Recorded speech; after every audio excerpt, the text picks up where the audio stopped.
कपिल शर्मा एक ऐसे कॉमेडियन हैं जिनकी लाइफ स्टोरी बहुत ही ज़्यादा इंस्पायरिंग और इंटरेस्टिंग रही है।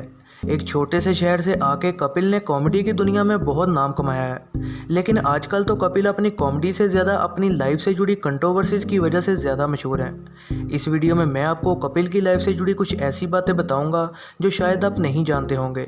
तो आपसे रिक्वेस्ट है कि वीडियो को एंड तक देखिएगा ताकि आप कोई भी चीज़ मिस ना कर दें। कपिल के करियर में कई कंट्रोवर्सीज रही हैं, चाहे अपनी फीमेल एक्ट्रेसेस के साथ बदतमीजी करना हो या फिर अपने शूट्स को लेट करना। कपिल काफ़ी देर से अपनी कॉमेडी से ज़्यादा इन खबरों की वजह से न्यूज़ में रहे हैं। जैसे कि 2017 में कपिल शर्मा और सुनील ग्रोवर की लड़ाई की खबरें आई थीं, जहां न्यूज़ में ये बताया गया था कि कपिल ने सुनील की तरफ जूता फेंक के मारा था। इस कंट्रोवर्सी की वजह से कपिल की इमेज और उनके शो को बहुत नुकसान पहुंचा था और इसके बाद सुनील और उसके साथ साथ कई और एक्टर्स ने भी द कपिल शर्मा शो बीच में ही छोड़ दिया था और फिर कुछ वक्त के बाद शो को भी बंद कर दिया गया था। फिर 2018 में कपिल शर्मा अपने नए show family time with Kapil Sharma के साथ वापस आए ही थे कि उन्होंने ट्विटर पर विकी लालवानी नाम के जर्नलिस्ट को बहुत अब्यूज़ किया, क्योंकि कपिल का ये मानना था कि वो उनके बारे में हमेशा नेगेटिव न्यूज़ लिखते हैं। और फिर इसके बाद एक कॉल रिकॉर्डिंग भी लीक हुई जिसमें कपिल शर्मा जर्नलिस्ट को गालियां देते सुने गए। इतना घटिया आदमी है, तेरी माँ दूंगा मैं। You can't speak to me like this. I can't speak to you. News बिकती है मेरी वजह से। You can. बोला नहीं बहुत सालों से। You cannot speak to me like this. You have no right. अरे मादर, तेरी बेटी मेरे साथ सोना चाहती है, लिखना उसके बारे में। न्यूज़ बिकेगी।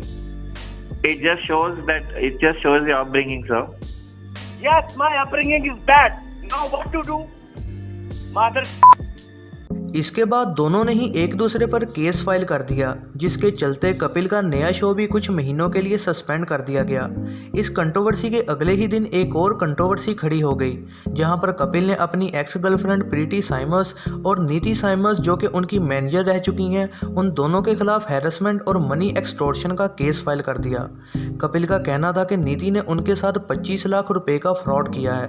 वहीं रिप्लाई में नीति ने कहा कि ऐसा कुछ नहीं हुआ है और कपिल का अभी स्टेट ऑफ माइंड ठीक नहीं है और उनके पास अपनी बात प्रूव करने का कोई सबूत भी नहीं है।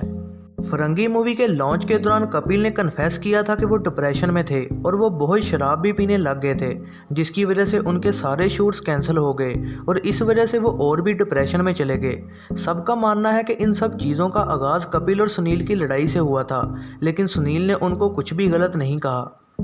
कपिल शर्मा ने शुरू से ही अपनी फैमिली को फर्स्ट प्रायोरिटी दी है। कपिल के फादर को कैंसर था और इस वजह से उनके इलाज के लिए कपिल दिन में 3-3 जॉब्स किया करते थे।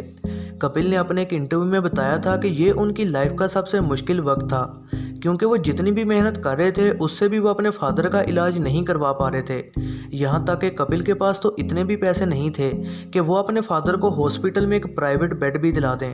कपिल शर्मा ने पूरी कोशिश की थी, लेकिन वो अपने फादर को बचा ना सके और फिर जब उन्होंने थिएटर छोड़कर कॉमेडी करना शुरू की तो तब भी उनकी पहली प्रायोरिटी उनकी फैमिली ही रही। लाफ्टर चैलेंज जीतने के बाद उनको जो पैसे मिले थे उससे उन्होंने अपनी बहन की शादी करवाई और इसके बाद जैसे जैसे वो आगे बढ़ते गए वो अपनी माँ का हर ख्वाब भी पूरा करते गए। कपिल ने अपनी माँ के लिए एक नया घर बनवाया और उन्हें कई फॉरेन ट्रिप्स पर भी लेके गए और इसके साथ साथ इंडस्ट्री के सारे मशहूर लोगों से भी उनको मिलवाया, जिनमें शामिल थे शाहरुख खान, जो कि उनकी माँ के फेवरेट एक्टर हैं।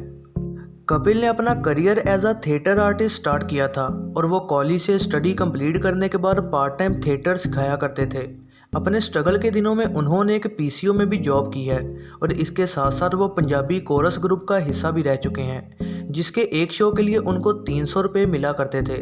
ऐसे ही छोटे मोटे काम करते कपिल ने 10 साल तक स्ट्रगल किया। फिर जब उनके फादर की डेथ हो गई तो उसके बाद उन्होंने सोच लिया कि वो थिएटर और सिंगिंग की बजाय स्टैंड अप कॉमेडी किया करेंगे और फिर इन्होंने पंजाबी कॉमेडी शो हंसते रहो में हिस्सा लिया और इसके बाद कपिल ने the great Indian laughter challenge के लिए ऑडिशन दिया, जिसमें उनको रिजेक्ट कर दिया गया था। पर कपिल ने हार ना मानी और एक बार दोबारा ऑडिशन दिया, जिसकी वजह से उनका शो में सिलेक्शन हो गया। कपिल उस सीजन के विनर बन गए और इसके बाद उनके करियर ने नया मोड़ लिया और वो कामयाब होते गए। तो ये थी दोस्तों आज की वीडियो। उम्मीद है आप सबको पसंद आई होगी। आपका कपिल के बारे में क्या कहना है, लाइक्स और कमेंट्स करके ज़रूर बताइएगा और ऐसी ही नई वीडियोस के लिए चैनल को सब्सक्राइब और बेल नोटिफिकेशन को ऑन करना ना भूलिएगा।